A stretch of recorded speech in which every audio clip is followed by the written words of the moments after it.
अस्सलाम वालेकुम friend, welcome back to my channel. अस्सलाम वालेकुम फ्रेंड, थंबनेल देख के तो आप लोग समझ गए होंगे कि आज के हमारी वीडियो का टॉपिक क्या है और आज हम दोनों वीडियो में क्यों बैठे हैं जनाब।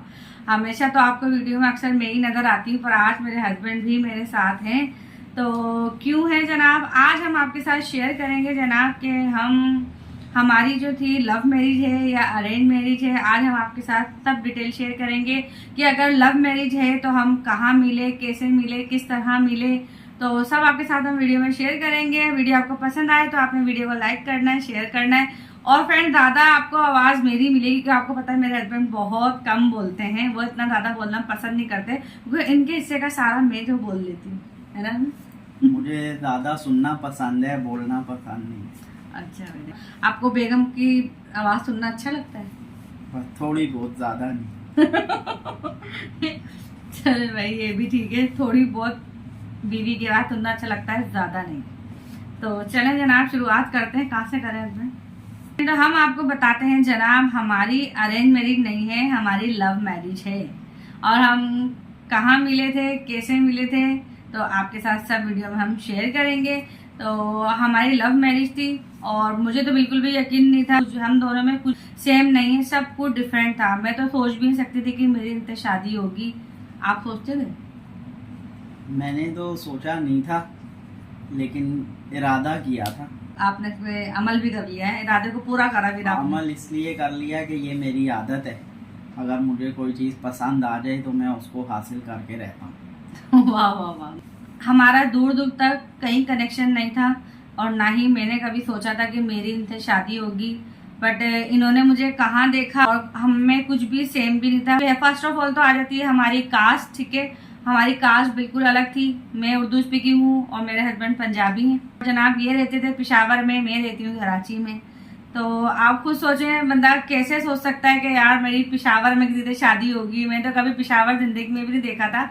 मैं सिर्फ किताबों में हमने हमेशा पढ़ा है, पेशावर का नाम सुना है कि हाँ भाई पेशावर भी हमारे मुल्क का एक सूबा है।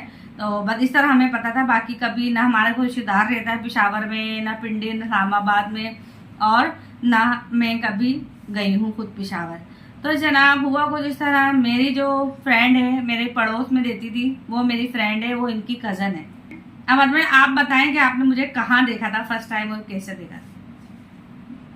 मैंने इनको देखा था उस टाइम पे उस मोबाइल का दौर नहीं था, टीवी और डीवीडी और वीसीआर का दौर था। तो फंक्शन होते थे, लोग उसमें वीडियो बनाते थे वीसीआर में या कैसेट में। तो वो हमारे पास आई थी उधर पेशावर, तो वहाँ पर मैंने इनको देखा था। किसी क्या सोचा आपने मुझे देख के? बस यही सोचा, ये लड़की अच्छी है। नंबर लीक हुआ जनाब, नंबर लिया मैंने, इनको नंबर नहीं दिया। मैंने आपको अपना नंबर दिया था? नहीं, मैंने इनको अपना नंबर भी नहीं दिया था।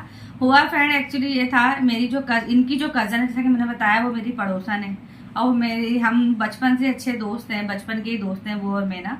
तो उनके उसी की पत्नी सालगिरह थी, उसके किसी भाई की घर में बर्थडे थी, तो वहाँ सबने वीडियो वगैरह बनाई थी। तो इनको यहाँ पेशावर में इनका पूरा इनकी खाला वगैरह रहती हैं, जो खाले के पास रहते थे। तो उन्होंने वहाँ मेरी जो कज़न है उनकी अम्मी, जो उन्होंने अपनी अम्मी को भेजा वहाँ पे वीडियो वगैरह, तो ये उन्हीं के घर में रहते थे। तो इन्होंने मुझे वहाँ कहीं वीडियो में देखा था। तो हुआ ये, फिर मेरी जो कज़न जो मेरी दोस्त थी उसकी थी शादी, तो फिर इनका कराची आना हुआ। ऐसे हुआ। कितने टाइम बाद आए थे आप कराची जब आपने मुझे देखा?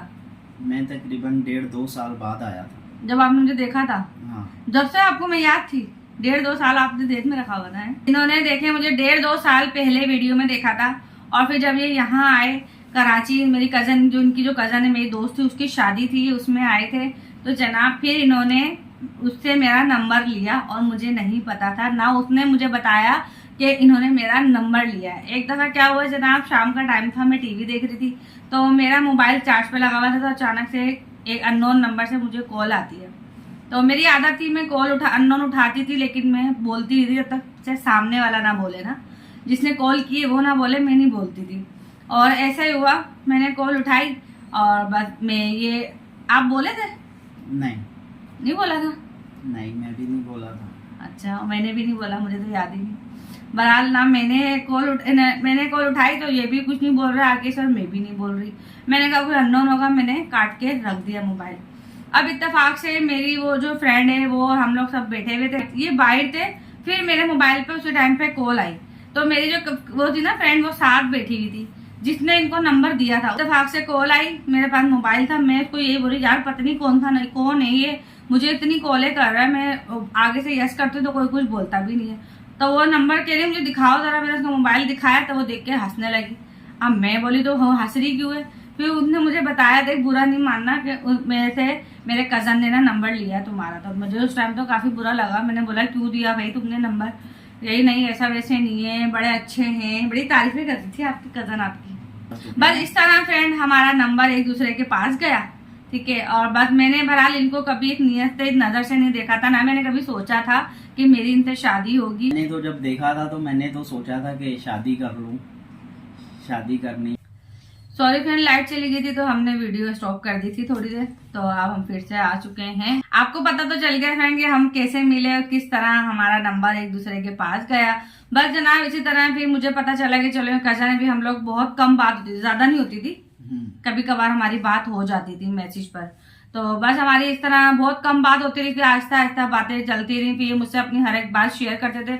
मुझे सबसे अच्छा इनके अंदर यही लगा कि ये जो है ना हर बात मुझसे शेयर करते थे, मतलब कोई भी बात है बिल्कुल अपनापन, जैसे कोई किसी को अपना समझता है ना तो कोई किसी से शेयर करता है। तो मुझे इनकी ये चीज बहुत अच्छी लगी, तो बस मैं एज अ फ्रेंड इनके साथ बात करती थी। अल्लाह ही बेहतर जानता है, मेरे बोलने से तो कुछ भी नहीं होगा, लेकिन ये कि मेरे जहन में ऐसा कुछ नहीं था कि मेरी इनसे शादी होगी या मैं इनसे शादी करूंगी। और मैंने हमेशा सोचा था कि मैं टाइम पास नहीं कर रहा, मैंने निभाना है। लेकिन ये बात बिल्कुल सच है, हकीकत है फ्रेंड की जोड़ियां सब आसमान पे बनती हैं, इंसान के बस में कुछ भी नहीं होता। मैंने ये सब आसमान पे जोड़े बनते हैं फ्रेंड, ना मैंने कभी सोचा था, ना इन्होंने कभी सोचा था कि मेरी शादी कराची में किसी लड़की से होगी, ना मैंने कभी सोचा था कि मेरी शादी किसी पिशावर में रहने वाले से होगी। तो बहरहाल बस सब नसीबों के खेल होते हैं, जोड़ी सब आसमान पे बनती हैं। क्योंकि मैं तो बिल्कुल भी सोच भी नहीं सकती कि हम में कुछ भी डिफरेंट नहीं था फ्रेंड। सबसे पहले तो हमारी कास्ट आ जाती है, मैं उर्दू स्पीकिंग हूँ, मेरे हस्बैंड पंजाबी हैं। दूसरी एज डिफरेंट भी हमें बहुत है फ्रेंड, मैं इनसे एज में बड़ी हूँ, ये मुझसे एज में छोटे। और सेकंड ये कि मेरी क्वालिफिकेशन ज्यादा थी, ये इतना पढ़े हुए भी नहीं है। मैट्रिक किया ना आपने? मैट्रिक किया। मैट्रिक किया।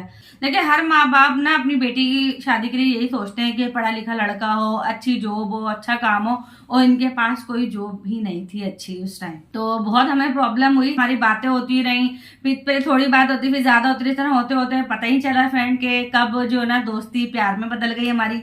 और फिर हमने बस बहुत कोशिश की अपने घर वालों को मनाने की, मेरे घर वालों को, कि इनके तो एक्चुअली घर में अम्मी अब्बू तो है नहीं, अपने खाला के पास रहे, तो जाहिर है तो वहाँ ये भी एक बहुत बड़ा इशू था मेरे घर वालों के लिए कि भाई उनके माँ बाप नहीं है, बहन भाई भी अलग अलग पले बड़े हैं। तो बहुत मतलब हमारी शादी में डिफिकल्टीज आई, पर कहते हैं ना कि अगर प्यार सच्चा और मोहब्बत सच्ची हो तो वो जरूर कामयाब होती है। क्या कहते हैं इसमें? सही है, ऐसा ही है ना। बस मेरे हस्बैंड ऐसे ही बोलेंगे, ऐसे ही जवाब मिलेगा, बस इतनी सी बात है, हाँ सही जी बस। तो आप इसी से काम चलाएं, तेरी मेरी पड़पड़ को सुने बस। मेरी अम्मी को इन्होंने बहुत अच्छे से कन्वेंस करा, इन्हें कन्वेंस करना बड़ा अच्छा आता है जनाब। मेरी अम्मी से इन्होंने बात करी, वरना मेरी अम्मी तो बिल्कुल ही खिलाफ थी कि मैं तो अपनी बेटी को इतनी दूर कभी भी नहीं भेजूंगी। तो फिर इन्होंने यहाँ पे काम किया, इनका काम पिशावर में था फ्रेंड। फिर इन्होंने भी देखे कुछ पाने के लिए कुछ खोना पड़ता है, इन्होंने भी बहुत कुछ खोया है, जाहिर अपना शेयर खोया है। फिर यहाँ पर आए, यहाँ पे इनकी कजने थी, सब कुछ थे, वहां रहे, इन्होंने जॉब करी यहाँ पर, जो कि इनके पास टाइम इतनी अच्छी कोई जॉब भी थी, खास काम भी नहीं था। तो बस इन्होंने भी काफी मेहनत की है, काफी स्ट्रगल की है, मेरी अम्मी को कन्वेंस किया, मेरे घर वालों को कन्वेंस किया, मेरे भाइयों को कन्वेंस किया, तब जाके हमारी जनाब मंगनी हुई। पहले मंगनी हुई थी ना? हाँ पहले फिर हमारी मंगनी हुई, उसके बाद फिर हमारी कितने साल मंगनी, कितने टाइम बाद हमारी शादी हुई है? तकरीबन 2 साल बाद। 2 साल हमारी एंगेजमेंट रही है, उसके बाद हमारी शादी हो गई। और अल्हम्दुलिल्लाह आपके सामने है मेरी वेडिंग, मेरी शादी लाइफ अल्हम्दुलिल्लाह बहुत अच्छी गुजर रही है, और हम दोनों एक दूसरे के साथ बहुत खुश हैं। आज हमारे माशाल्लाह 2 प्यारे प्यारे से बच्चे भी हैं। कैसी गुजर रही है आपकी शादी लाइफ? शुक्र है अल्लाह का, बहुत अच्छा है। कहते हैं ना अगर मोहब्बत सच्ची दिल में लगन हो ना तो इंसान कुछ भी पा सकता है। मैं यकीन करें इनकी सोच पे ना बहुत हैरान होती हूँ, क्योंकि इनका एक ही रट्टा होता था, एक ही। मैं कहती थी नहीं हो सकती भाई, नहीं होगी ना, हमारा कुछ भी सेम नहीं है, कुछ भी बहुत डिफरेंट, बहुत फर्क है आप में और मुझ में, जमीन आसमान का फर्क है हर चीज में, मैं कहूंगी फ्रेंड। लेकिन कहते हैं ना जोड़ियां सब आसमान पे बनती है फ्रेंड, जो किस्मत में आपके होता है सब कुछ वही होता है, जो आपका हमसफर लिखा है वही होगा। तो बस फ्रेंड मैं डिटेल में आपको बताऊंगी ना तो वीडियो बहुत लंबी हो जाएगी। बस हमने थोड़े थोड़े से क्लिप आपको बता दिए, थोड़ी थोड़ी मोटी मोटी सी बातें बता दी हैं, बाकी अंदर की गहराई पर अगर हम जाएंगे तो वीडियो बहुत ज्यादा लंबी हो जाएगी। तो बस आपको कैसी लगी हमारी छोटी सी वीडियो और कैसी लगी आपको हमारी लव स्टोरी, कमेंट्स में जरूर बताना। वीडियो पसंद आए तो लाइक करना, शेयर करना। इंशाल्लाह फिर मिलेंगे नेक्स्ट वीडियो में। अल्लाह हाफिज। अल्लाह।